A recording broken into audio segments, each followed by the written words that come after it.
and one focus and one method. So tonight we're going to explore that method and get some information. So let's just say that I grew up on a farm and I watched my family plant stuff, do agriculture. So I think I'm an expert in agriculture. But I no longer live on the farm, so I have a regular 9 to 5, but I know this stuff. And I go to work, and I want to share my information. So I get on the intercom, or I pick up a bullhorn, and I say, hey, everyone, this is how, these are the times we need to know how to plant food for ourselves, and this is how you do it. And I go on and on. I'm sharing my knowledge, but is that intelligent? Is that a good thing to do? Yes or no?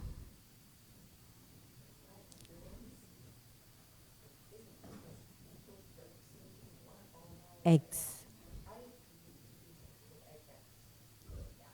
Exactly. It's inappropriate. Because I'm at my 9 to 5. I'm sharing what I know with people at work. So intelligence is using what I know at the right time, in the right way, in the right place, and with the right intention. So my intention for announcing it may be to just tell people I know this stuff. Might be to stroke my ego. So there's a lot of factors involved with intelligence more than just knowledge. And so we all grow up to believe that we're the physical forms. I am female. I am of a certain nationality. I practice a certain culture maybe. I've achieved certain things in life. So I tend to believe that the labels that is used to describe the body is who I am. But spiritual knowledge says that's all associated with ego, because it's not who I am. Spiritual intelligence says that I, the being, let me just back up a little bit. Spiritual intelligence is actually based on eternal truth, first and foremost. And with that eternal truth, it says that I, the being, am eternal, immortal, point of light. I am the light of the body and the life of the body. And so, using the example of the farmer, I have to apply the knowledge that I know of who I am. So I operate from this awareness that I'm a soul. And I'm looking out and interacting with my brother's soul. And from that perspective, I can remove discrimination. I can remove judgment. I can remove blame and shame. Because I'm operating from an elevated perspective. So my thoughts should be elevated. My words should be kind. And then my actions will demonstrate that spiritual intelligence. Yeah? Now, without spiritual intelligence, we tend to operate from an emotional state that we find hard to control, such as fear, anger, sadness. You know, when we look around the world today, there's constant change. So without spiritual intelligence, I find it difficult to accept the changes. And all the things that I may have achieved, my profession, my possessions, my positions, the labels that I use to identify or to boost my esteem, when that's no longer there, I go through these emotions of negativity, of sadness, of blame, because I have become associated with this physical form.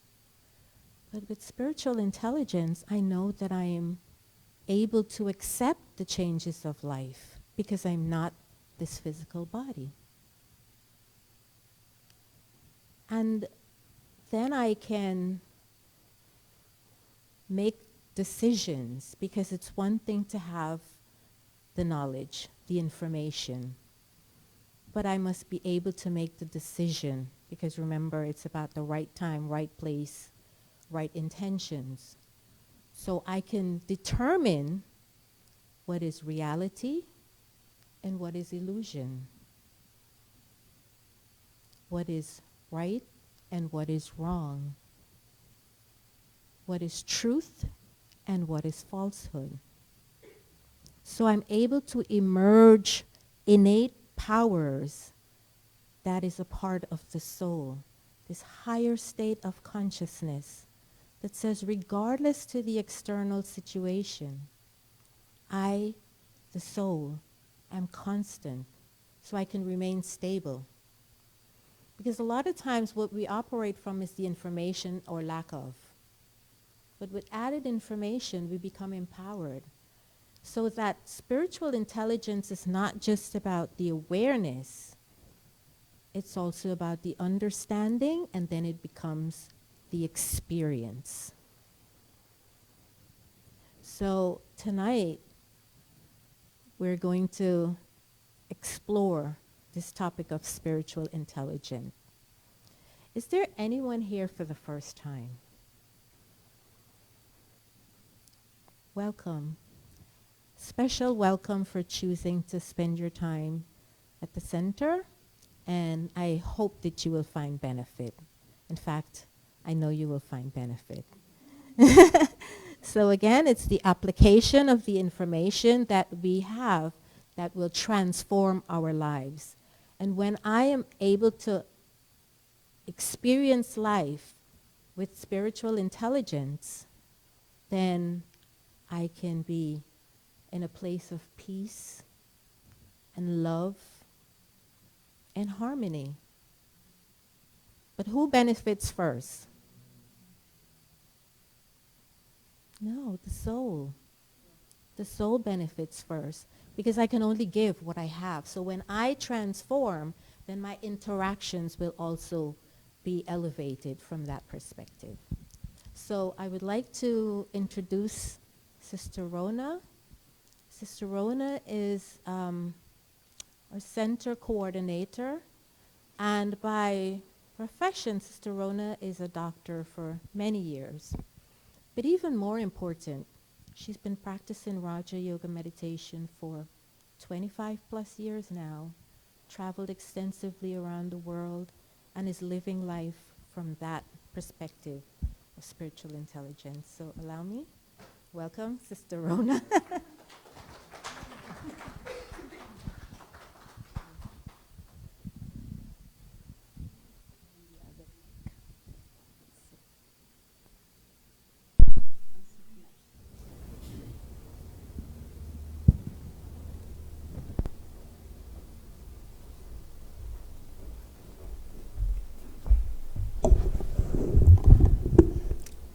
Good evening.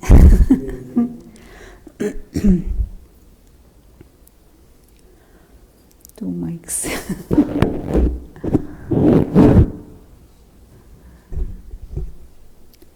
Okay, tonight's topic, spiritual intelligence. One simple thing about intelligence. Why do we like intelligence?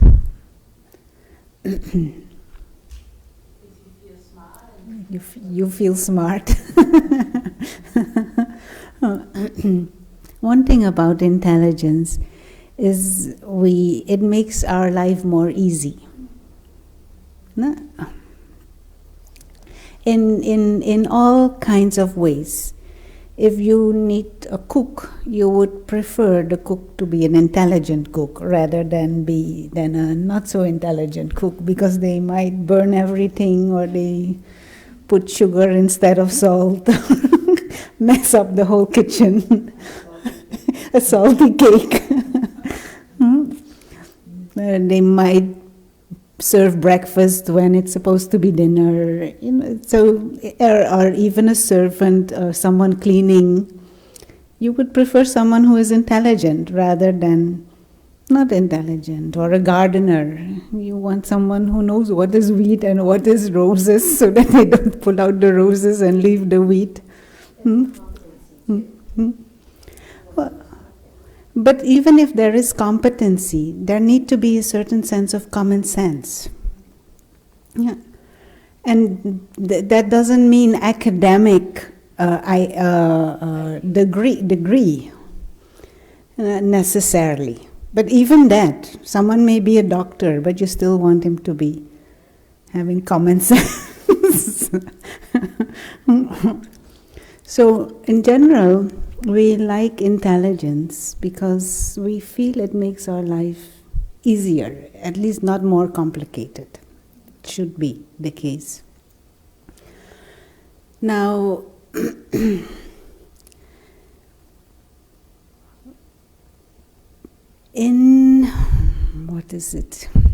this word intelligence is many times used and misused and abused also.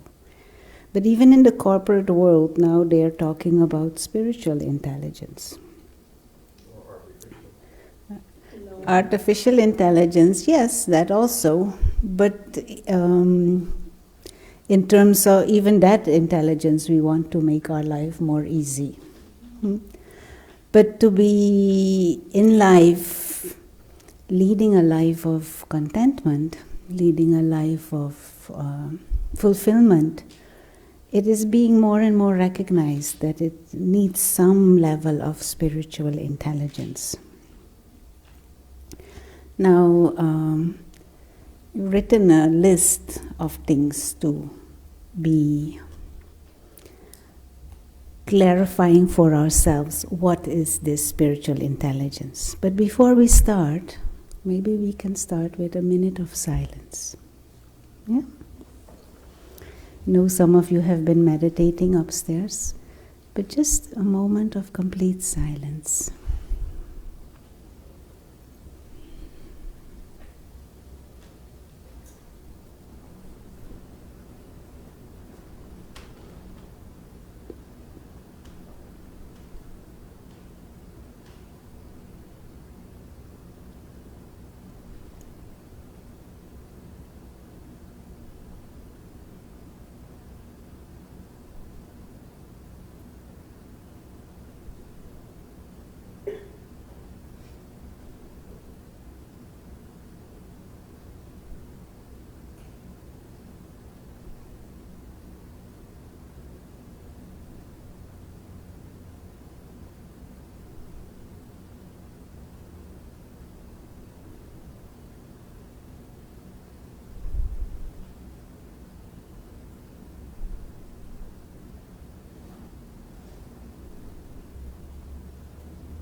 Thank you.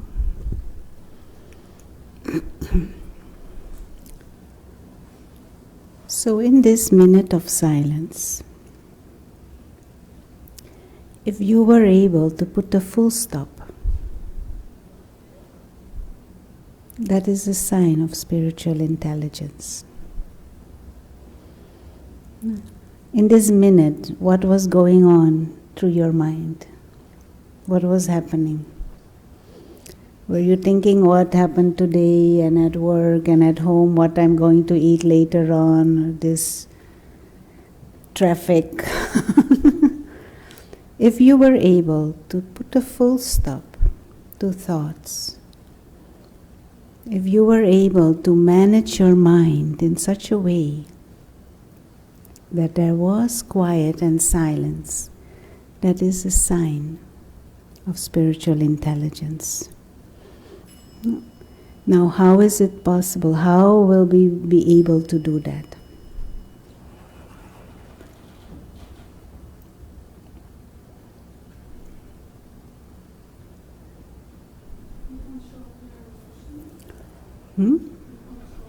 Controlling your emotions?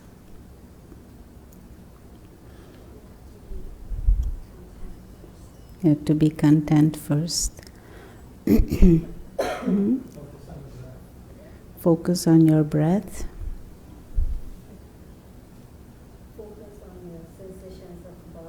Focus on sensations of the body.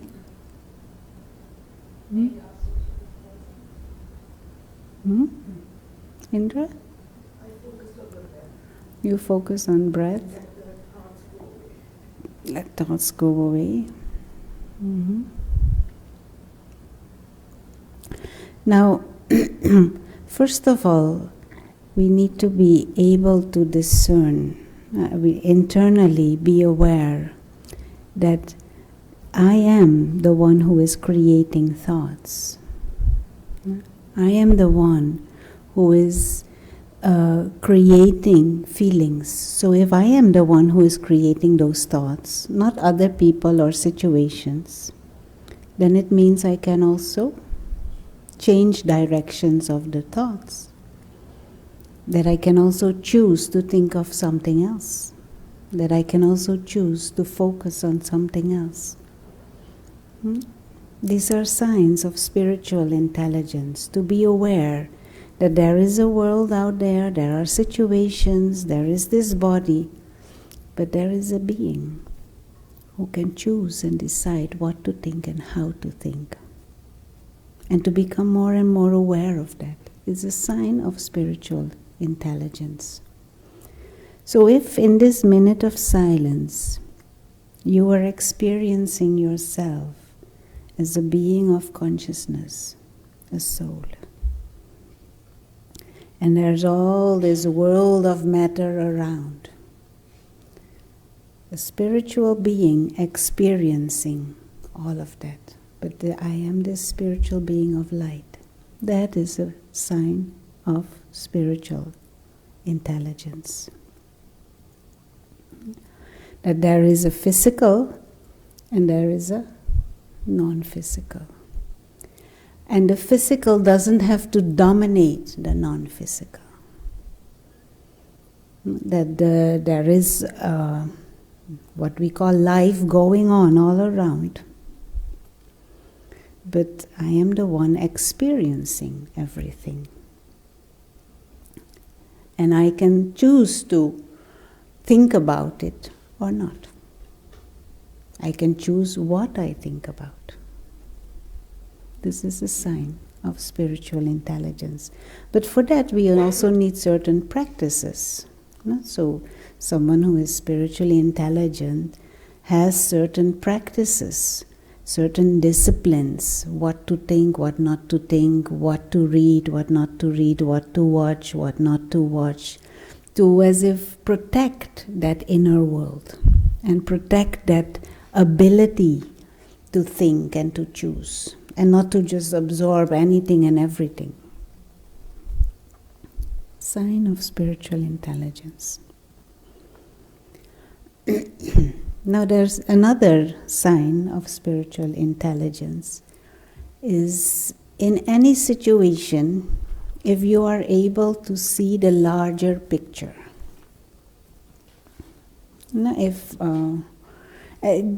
take for example this, if you put your nose in this, what will you see? You'll just see little bits of frivolous and white. That's it. But if you watch from this distance, you see the bigger context. And you're even able to appreciate better, but also you are more able to make sense of what it is that is there. So if you see the bigger picture, you can experience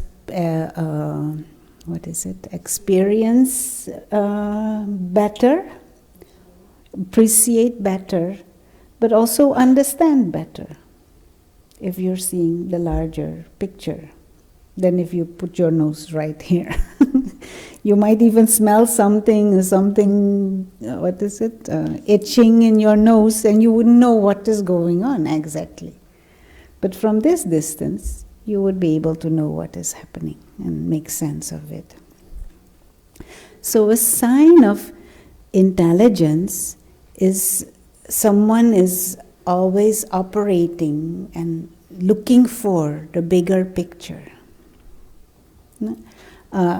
Einstein used to say, we cannot solve a problem from the state of mind and the state of consciousness from the perspective that created that problem. So if you want to understand a solution, you have to shift your consciousness. You have to see a broader perspective. Now, spiritual intelligence means you're operating from a spiritual perspective and a spiritually larger picture. And I will just draw a little sketch on the board. Can you put on the other one? So what would be the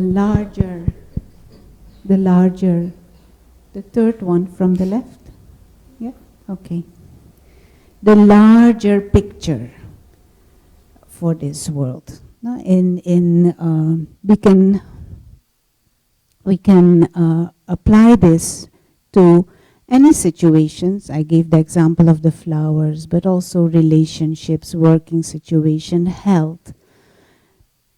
Aim to understand things better and see a larger picture.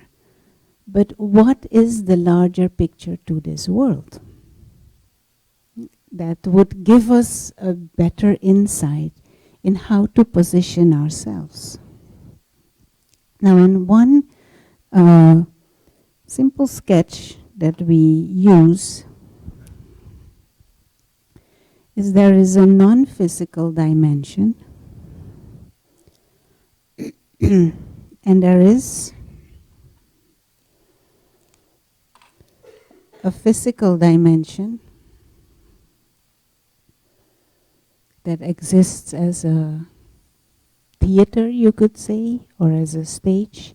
And in the physical dimension, what is there in the physical dimension? Bodies. Everything you can see and touch and hear and smell. So there is what is nature, there are animals, there are dollars, there is cell phone, and everything else around technology. And there is sound and time and change, physical dimension. Change is physical. Change is, and because there is change, that is why there's the perception of time. It is not a physical thing in terms of that you can touch it, but it exists in the physical dimension because there is change. If things would not ever change, there would be no time. Understand? So this, what is it? It comes out of the fact that things are changing and dynamic. And there is one who is experiencing all of this. The experiencer. But the experiencer is invisible, is intangible. So that experiencer has come from the non-physical dimension, travels in the physical dimension, and then at some stage leaves the physical dimension. So this is like the bigger perspective on life, the bigger picture. And a spiritually intelligent person operates with a bigger picture and is not just what is it? Stuck. You could say stuck here. Sees the bigger picture. It's just like nose inside there, or you step back and see a bigger picture. No? And meditation and the practice and the study of spiritual knowledge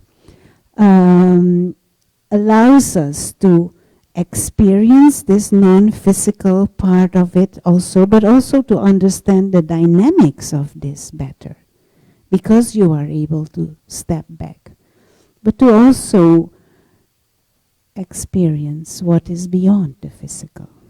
But we're so conditioned to just live through our senses all the time that we haven't explored the possibilities and the potential of what is beyond. But even if we don't experience it, just to know there is something bigger, that helps. And so this is a sign, another sign of spiritual intelligence, to always aim to see a bigger picture.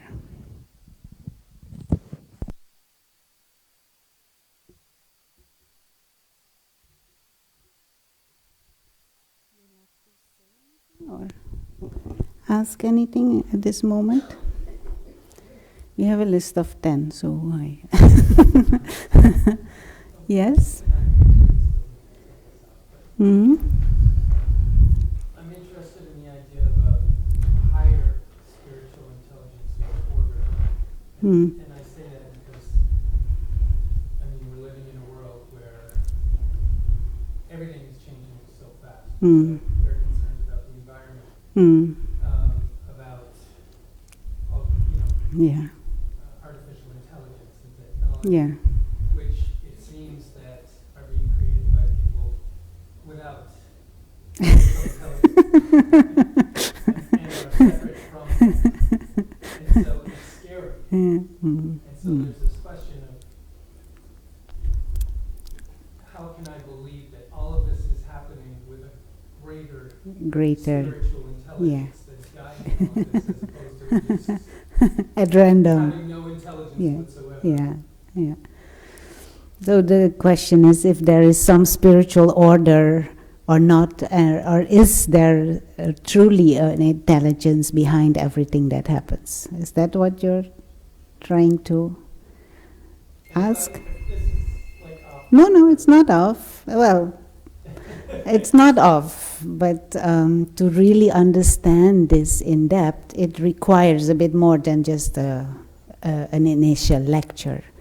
But I can say a few things about it. First of all, just like this, nose in the flowers, it is difficult then to understand that even the dynamics of this flower is difficult, let alone the connection of this flower with the whole bouquet.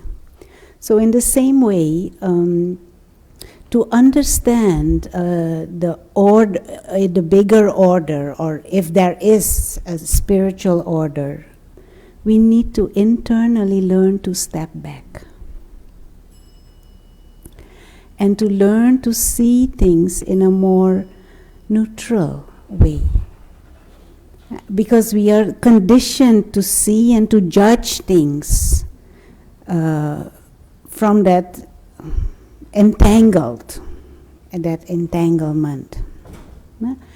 And so, to give a simple example, I don't know if it's that simple, but my father was relatively young when he had got cancer.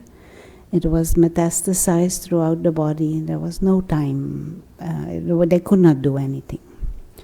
And he had, from the moment of diagnosis till the moment he died, it was about 9 months or so, 9-10 months. Now, that period was the best period, he said, of his life, but also of us as a family together.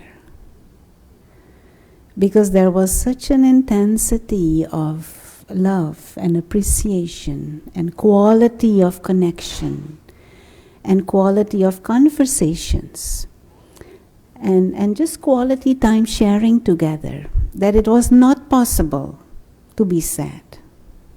Even my mother, if she had tears, was because others were so emotional that it kind of made her cry, but not because she was sad. And even now when I look back, or even when I talk with my mother about that time, or my brother or sister-in-law, there are only feelings of gratitude and beauty and appreciation of what happened. But he had a lot of pain. There was lots of physical discomfort. And he himself, he was so happy. One time a cousin came into the room and started crying. And he said to her, "Look, there's no reason to cry. Because this situation has helped me explore and experience something I had been looking for all my life. So please don't cry. There's no reason to cry. There's no reason for sadness." And so normally when we look at or hear about these things, or hear about death and dying, we are scared, we are sad and crying, but because we had different perspective. No, I was meditating, practicing soul awareness. He was, the illness forced him to meditate, kind of, and he changed many things and started to open up to many deeper experiences. So that was a very special experience. So because he saw a bigger picture, his experiences changed and his perception of the situation changed. Same with me. Same with my mother. Same with my brother. So something that, because of our conditioned thinking or our cultural beliefs, appears in a certain way, if I drop those beliefs and open up to a different perspective, my feelings may be different. So when one other sign of spiritual intelligence is this power to step back from a situation and see a bigger perspective, a different perspective, a spiritual perspective. And then I might see wisdom or order or maybe even a form of benevolence in a situation that before I could not see benevolence in. Or some wisdom at least. Understand what I'm trying to say? Some example that I often give is in China, in rural China, some places, maybe not anymore, but at least in the past, if someone was born, then the village would get together and cry. You know why? Because in their perception, that is the worst thing that can happen to someone. Come into this world.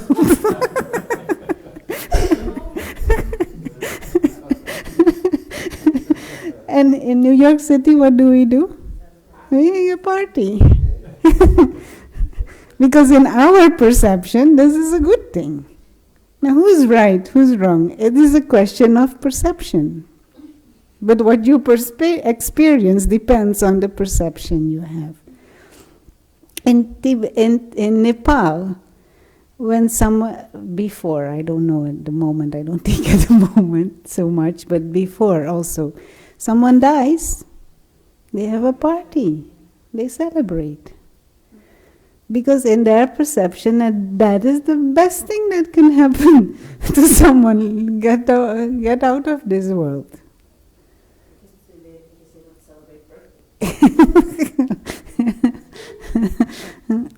And what do? We are sad and we are crying. Now who's right, who's wrong? It's a matter of how you see it. In some countries, they extract the two front teeth, women. You know why? They extract it. Because it makes them look more beautiful. Bigger the hole, more beautiful.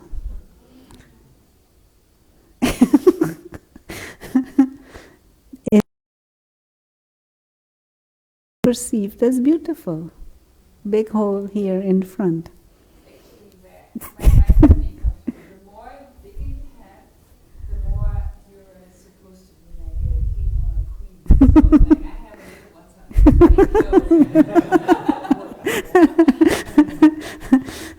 But in our culture, people, the women, they paint their eyes, they paint their nails, they paint their lips. Why? In our perception, that makes us more beautiful. No? So, spiritual intelligence means having a perspective that allows you to be free internally. Spiritual intelligence means you have a perspective where life is experienced as a journey, where situations in life do not put you down or make you sad, but you use them to broaden your wisdom, to broaden your skills. That is a sign of spiritual intelligence. So, of course, to know these things better, a lecture just like that, for that I would recommend to do the course or the follow-up courses to understand a bit more deeply. But yes, there is a broader perspective in which we can see things differently, that we now at this moment and in this belief system might limit us and not allow us to feel the potential of positivity and higher and refined feelings. We may not be able to access them because of our belief systems that are limiting us. No?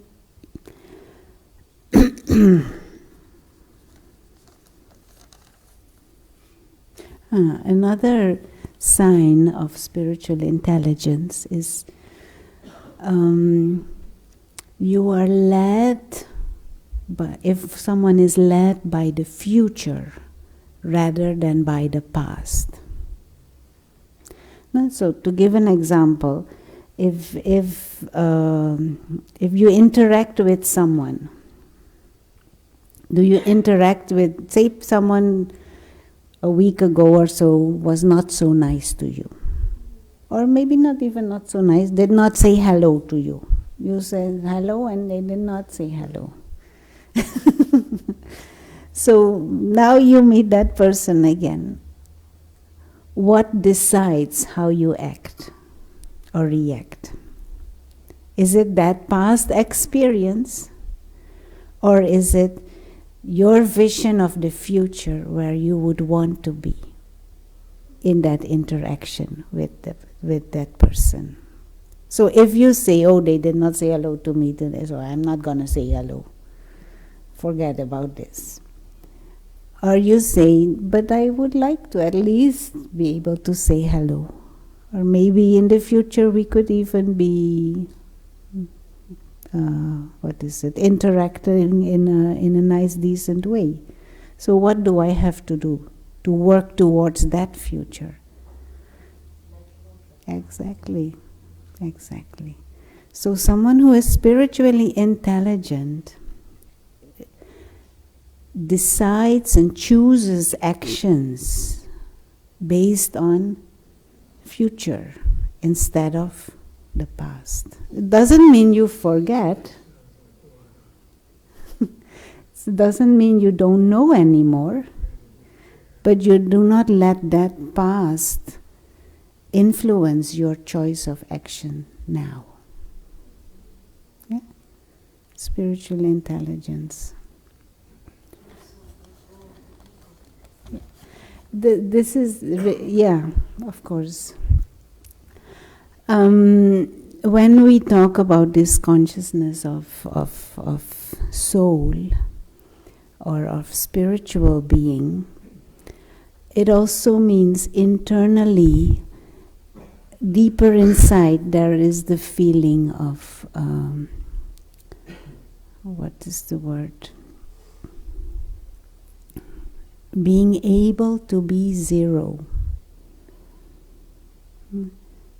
Sharon was talking about all the labels that we identify with and from which we operate and act and think. But can we truly become zero? Lesson in humility. Drop the ego and act from a state of humility. That is another sign of spiritual intelligence. Recognize the ego and not act from that. Spiritual intelligence. So, someone who is intelligent spiritually spots, what is it? How do you say? Acknowledges the ego, acknowledges the weaknesses, but not act from it.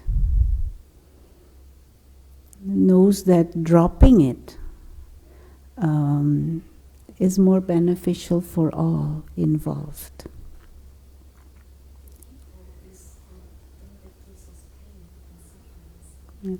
Maybe I should define ego, no? Because also many people may use this word. But how we understand ego is identifying with something you are not. So to give a simple example, I am using this mic. But I can create ego that I am the one using this mic. And look how sophisticated my mic is. And then somebody criticizing this mic, I get annoyed. No, but I can still use it. But without ego. And somebody else says, I have a bigger mic. Very good. Even happy. No?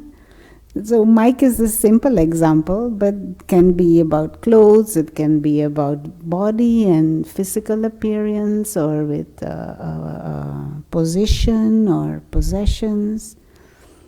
But we have created many egos, and they are traps. So a spiritually intelligent person drops the ego and acts from spiritual awareness.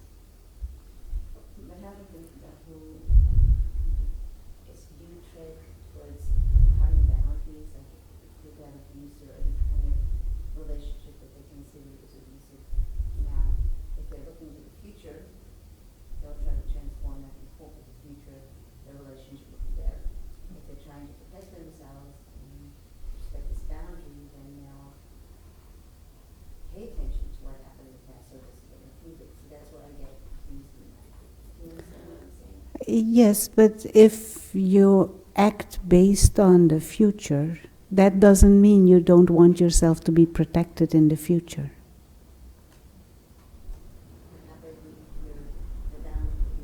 Yeah, so you will put boundaries because you look at it, where would you want that relationship to be in the future? So you don't want it to be abusive. So you act based on that. So there, but you do not continue in the victim mode.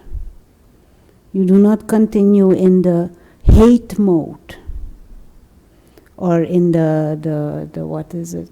The weakness mode. But it doesn't also mean in the future you don't want to be beaten up. So you choose you make your decisions based on that.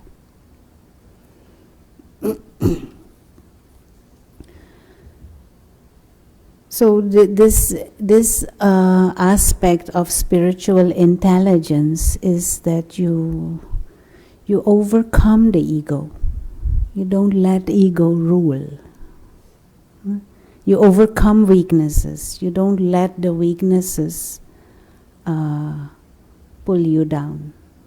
No? Spiritual intelligence. If there is not that spiritual intelligence, you say, oh, that is how I am and I will always suffer forever this way. That's how I am. I just have to accept it and things can shift. Mm.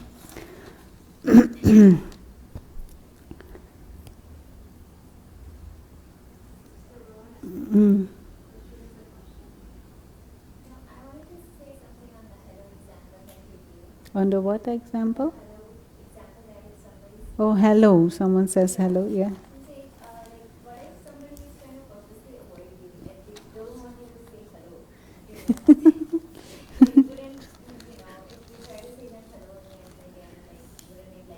No, but it is not only at a physical level. In the future, you would want to be not affected, whether they say hello or not. And you'd also would not want your character to go down because of the way they act or not act. So then you can still choose, I will continue to say hello, but not to let that make you become a grumpy and a negative person who doesn't say hello to anyone anymore because one person never said hello to you. You understand? And in the future you would, of course, it would be nice if at least you can be on speaking terms, but if they don't want to, fine, but at least my character should not be affected by that. Understand? Your cheerfulness. So internally hold that integrity. That is a sign of spiritual intelligence. Another sign of spiritual intelligence is that you appreciate variety.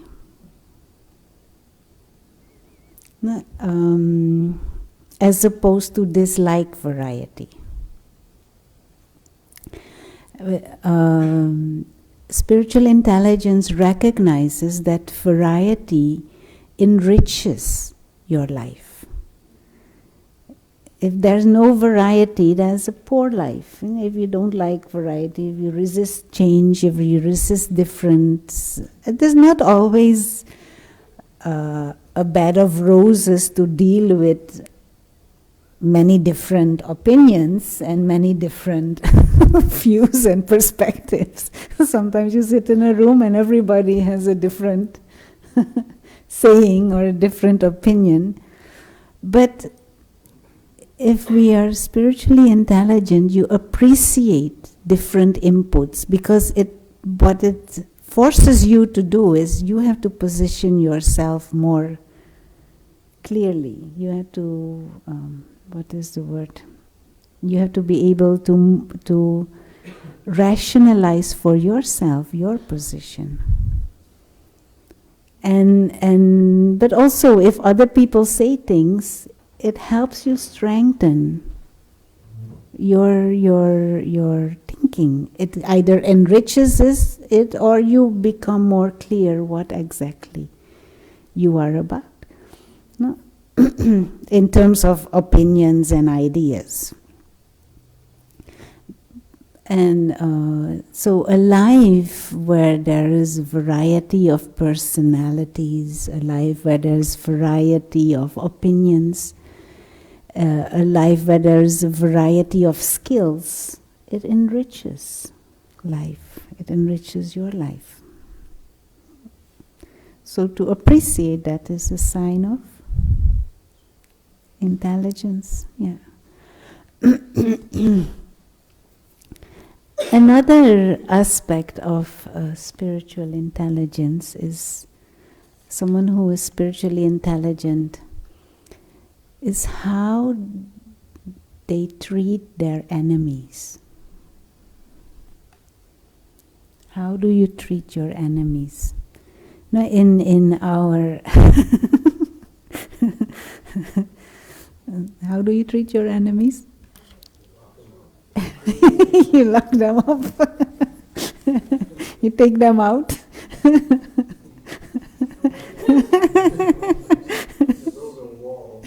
Build a but it is a reflection of yourself. Now, how you treat your enemies, or how do you treat those who are weaker than you? It shows your nobility, or your lack of thereof. No? And we know this even from recent times. No, someone like Nelson Mandela. You know, we know, many of us, at least you have an idea of the history, what he went through, what his family went through, what his country went through. And he comes out of jail, and what does he say? Reconciliation. And whether you agree or not, even that, whether you agree or not, whether you see the practicality or not, it invokes a feeling of admiration. It invokes a feeling of respect. And spiritual intelligence, even throughout history, we have religious examples of these saints and holy men who, even under extreme provocation, treat the enemy with respect, treat the enemy with love.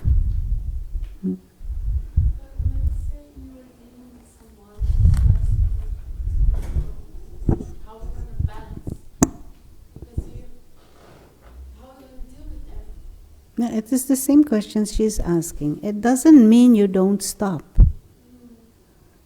It doesn't mean you do not do what is protective. But it doesn't mean you hate.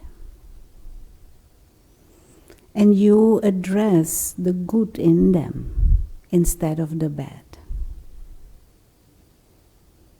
By your goodness. Hmm?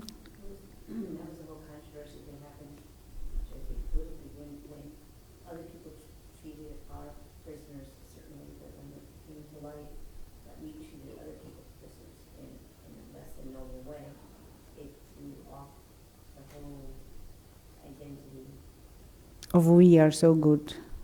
Hmm? of, of the country, which showed it up that was part of nobility. Why to behave in that way is that it is a noble thing to do. But we didn't have that. Hmm. Hmm. So Hmm. everything off. Hmm. Hmm. It confused the identity of Hmm. what we thought this country. Yeah. But at least at a personal level, I can check myself. Hmm. Yeah, yeah. At a, yeah. The nobility, the core of what you said. Mm-hmm. Mm-hmm. But, hmm? In this case, like, I choose to avoid where I don't sense positive energy. I don't consider anybody enemy directly, but I feel like if I'm not. Yeah, if you have choice, you choose your company. If you have choice, but we do not have to hate. Yeah, but Yeah, yeah. If it protects you, yes, definitely.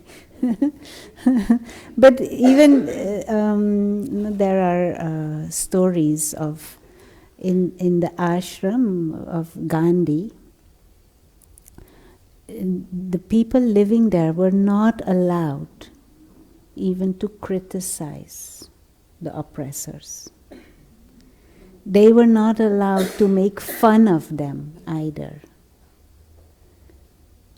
But still, there was the passive resistance going on. You were not agreeing with the policies and the systems and the government. But I don't hate you as a person. And in all the interactions with the leaders and the political leaders, there was always courtesy and respect and appreciation. But I don't agree with the system you are imposing. And I resist the system. I don't cooperate with the system. But I don't hate you. Understand? Sign of spiritual intelligence. But it needs a deeper wisdom from which to operate. And this kind of becoming zero, this position of humility. Another thing about spiritually intelligent one is person will want to go more into depth of things rather than to stay superficially. Now, in any system of knowledge or any study, or you have those who are kind of stay superficially. They just know a little bit and that's it. And you have those who want to understand it deeply, thoroughly, deeply understand it and apply it and play with it and practice it. But those who stay with it superficially, when deeper, complicated situations come, they get stuck. Was those who have studied things deeply, know more of it and thoroughly imbibed it, when exceptional situations come, they will know how to handle it. They will know to analyze and deal with it. For example, when I remember in university or even in school, there are always some who just, they just study old exams and to pass through the exams. But there are others who want to understand. You study the books, you study to grasp the material. And so the exam, okay, fine, you pass it. But if a real situation comes, they will know how to apply that knowledge, find solutions. So a sign of that one who have that common sense and that will want to know specifics and thoroughly. And so also with this kind of knowledge, just little bit brushing here and there, little bit knowing, yes, soul. Okay, nice, but when real life situation comes, to be so conscious means you need to have a certain practice of it. You have to need to grasp a certain. So those different, and in life you see that there is variety in that, in all kinds of, and also it invokes with someone who has authority on a subject, based on investigation, on practice, on experimenting. It generates within you a sense of respect. And also trust. Some doctor who has almost bought his diploma, or someone who really has studied, knows the subject, understands, takes time to explain, you are pulled towards it, and you are drawn, and you trust also. So same in life and with spiritual knowledge, the same. To really make use of any form of knowledge, know it thoroughly, know it properly. I used to have a boss, and he used to say, some people read 2 pages of the Bible, and then they start quoting the Bible, and they think they're expert. No? But to thoroughly do things, it's a sign of wisdom.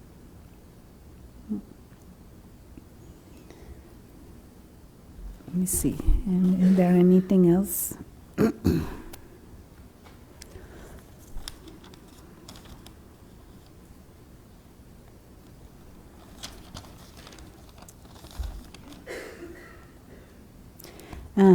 Another sign is if you are able to stand back from the crowd, is a sign of intelligence. There is this herd behavior is the opposite of it. And is there any herd behavior within you? Huh? Huh? Yeah. It is good to realize this. No? We dress the way we dress. Why? Most of us. No? Yeah. Okay, also because it needs to be, what is it? It's cold now. We need to dress a bit warm. But you dress, many times you dress and you do and you behave in a certain way because others like it. Others appreciate it. If people start saying this is not right, this is stupid, I don't like this, you will stop wearing most of the time. It's part of this group dynamics, and many times it can be innocent. But someone who is truly wise and spiritually intelligent can walk alone if necessary. Because the herd might decide to do something, they might be going in wrong direction. And so someone who is spiritually intelligent can stand alone and can be like a leader also. Not need to move with the herd. If the herd goes in right direction, is fine. But if they're going into the slaughterhouse, there's not the time to follow. And the thing is, the herd will change direction once one or two move into a different gear. And we see this very often in society. The whole, well, there are many examples, we won't go into that. But the big issue at the moment on the table is the whole environmental situation. But someone who is spiritually wise doesn't feel the need or the pressure to conform with the herd, finds out what is right, and is capable to do what is right.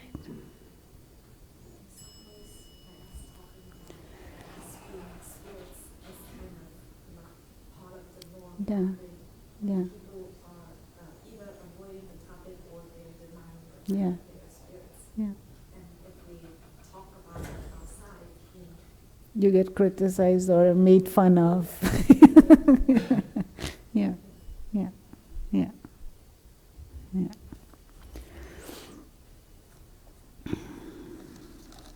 Another lesson in humility is knowing yourself as a player in a much larger play. Someone was sharing the other day, 40 years ago, they called that generation the me generation. The present day generation, how they are called? Me generation. Which means all our thoughts and all our action are only around me and my story and what I think and what I want and what I feel and how I feel. And one way to check yourself, for example. We sometimes hear the news, or often, and you hear some, what was it, some earthquake in Jamaica happened last week. So you hear it, you're not necessarily happy about it, but you hear it and you move on. But if somebody tells you, oh, someone took your shoes, you don't have shoes, that news might irritate you more, might even upset you more. Or if you have a car, someone scratched your car. That news might upset you more, and it will be on your mind 2 weeks. In the meditation center, they stole my shoes. I'm saying hypothetically because as far as I know, that hasn't happened. But I'm saying, hearing something like that, or some of you are used to getting cake afterwards. If this is announced, no cake. Today. That might stay longer on your mind than what you have heard. It is an indication of how we are so entangled in me, me, me. Spiritual intelligence, there are 8 billion people almost on this planet. We are part of this bigger machinery. Someone who is intelligent feels, I am a player in this huge play,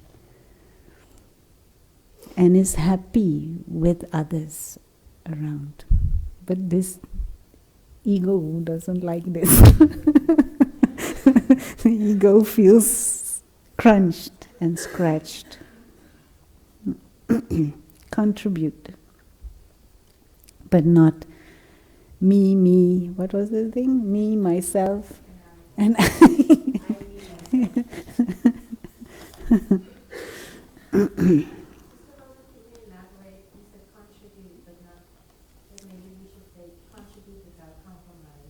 Contribute without compromise, but also without wanting to be in the limelight, and internally mainly, no? All thoughts and things around me, me, me, me, me.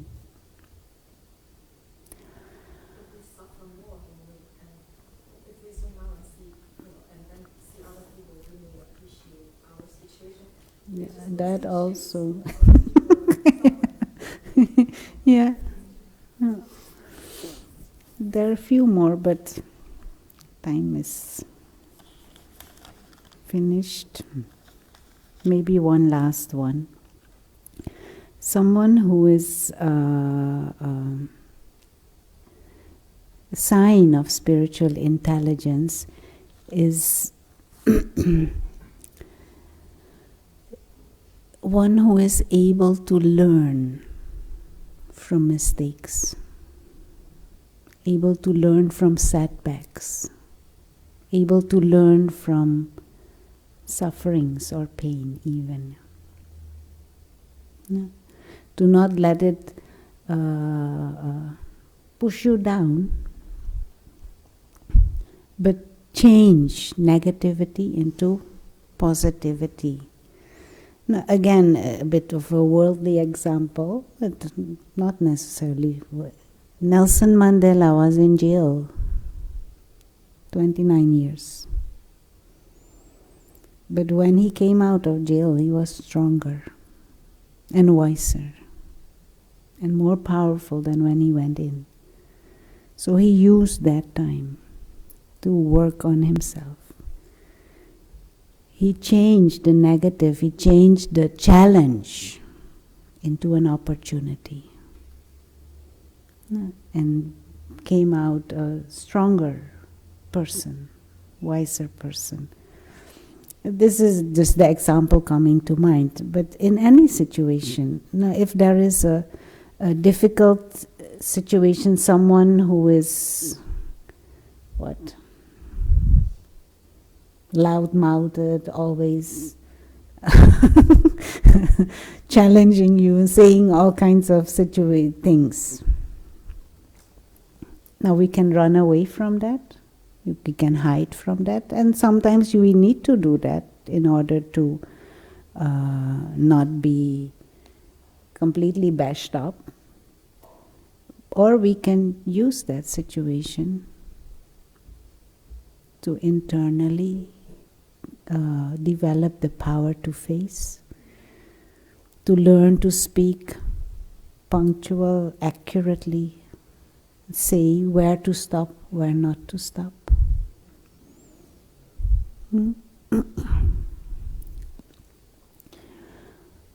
So that wisdom to not be scared of the up and downs.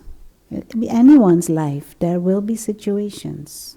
Anyone's life, there will be. But to use challenges, to learn, to grow, to be wiser, to be more powerful. A sign of spiritual intelligence. Any final thoughts? How to enhance our time to dwell in that area. Because we are aware and acknowledge, like when the moment comes, we do not recall and get acted by our passions. Yeah. And this is it is one step to acknowledge. It is one step to be aware. But we need to have certain practices and disciplines and an ongoing growing of spiritual awareness to be able to deal with things. So to just come on a Thursday evening, that is very good. But to apply these things, to go into the depth of these things, there need to be a more regular and more in-depth study and practice of meditation also. Because this shift of awareness that happened in the last 45 minutes, you might be able to hold it until you reach home. Maybe overnight, and tomorrow morning you still feel on a high. And maybe for next 2 days. But if you do not do something actively to nourish it and support it, I don't think it will last till Monday. And I'm not talking about you, I'm talking about myself. So when we say practice it, if somebody is a beginner in this spiritual intelligence, wants to practice it, but as a beginner, the first thought will come as a hatred or something because I'm still a beginner. So what do I do? What do I do? Yeah. So to begin it and not to have those ordinary thoughts. Yeah. So that is something practically you can Yeah. There are 2 things. There are more, but I'll give 2 things that you could start with.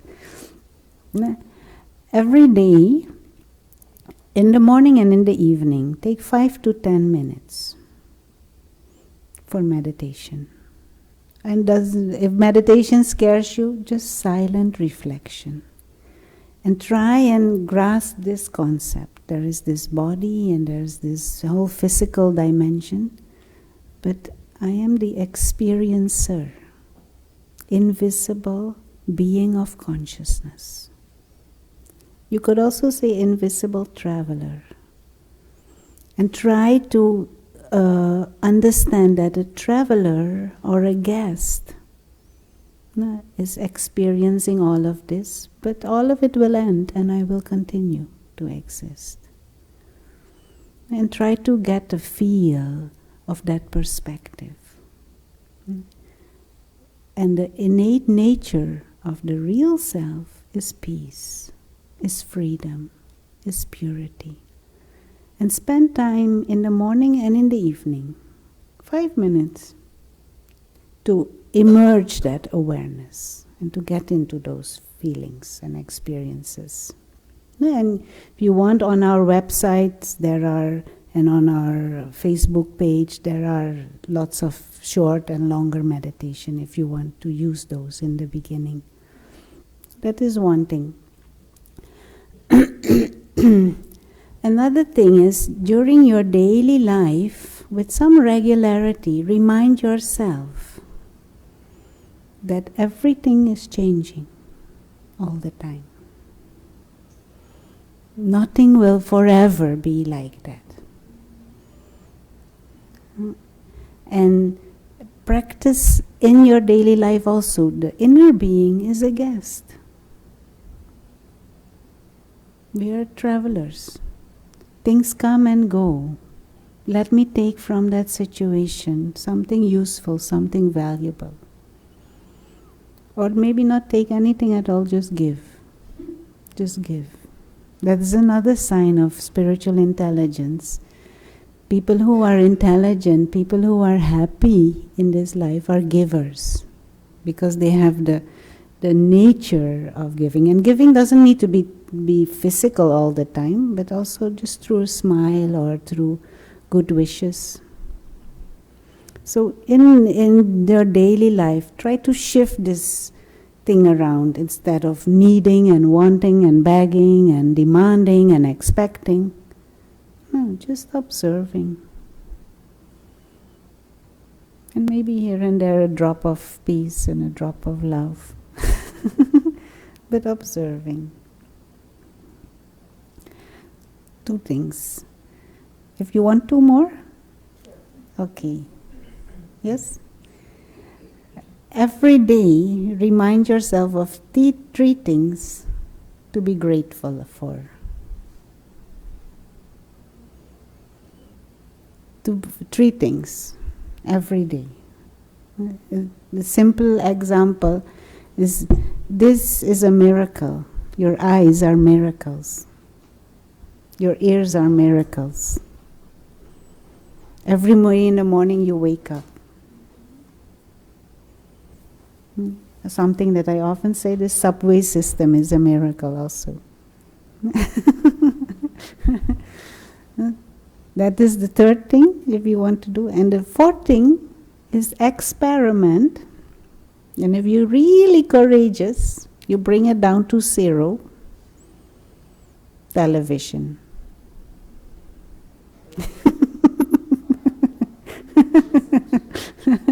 And bring down the amount of social media interaction. It pulls us into the gross.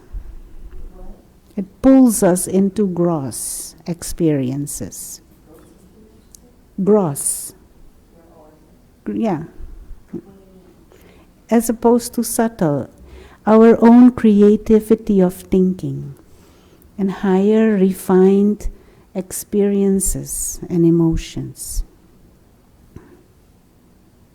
pulls us away from it. Just experiment. But also you will see you sleep better.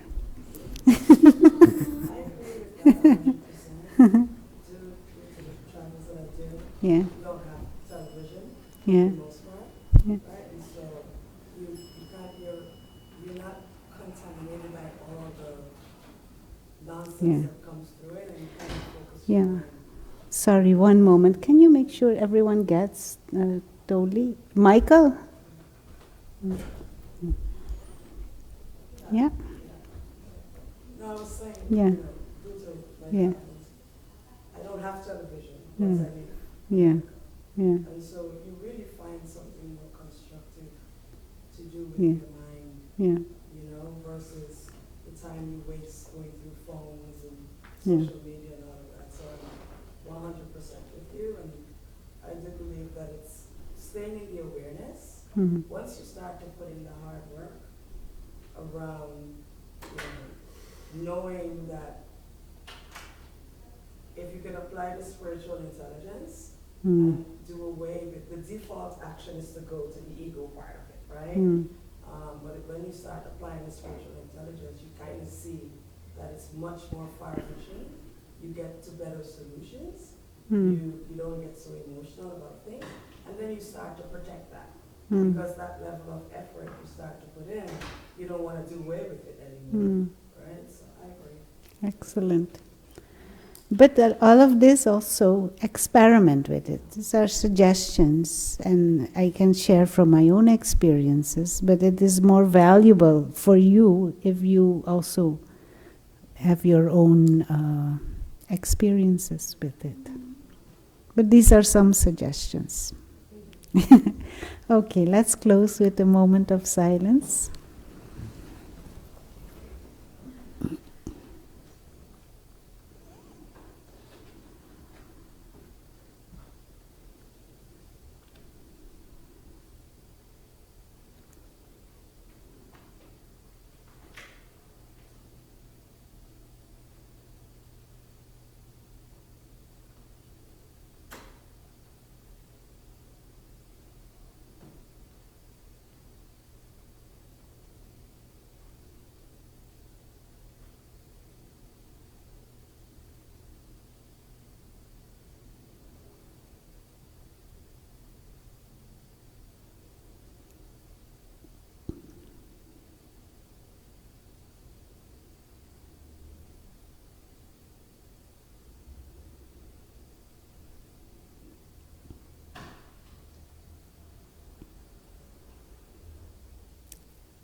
Thank you. Not sure if everyone knows, but this Saturday we are having I think 3 hours or so. We normally have a meditation course of 2 sessions. So this Saturday we will do the 2 sessions in one Saturday. So I think 10 to 2 it is, because with lunch will be included. So there will be little lunch for whoever wants. It is a meditation course, so there will be, of course, explanations, but there will be several moments of practicing meditation and experimenting. So that is coming Saturday. Yes? So, yeah. Have a good evening.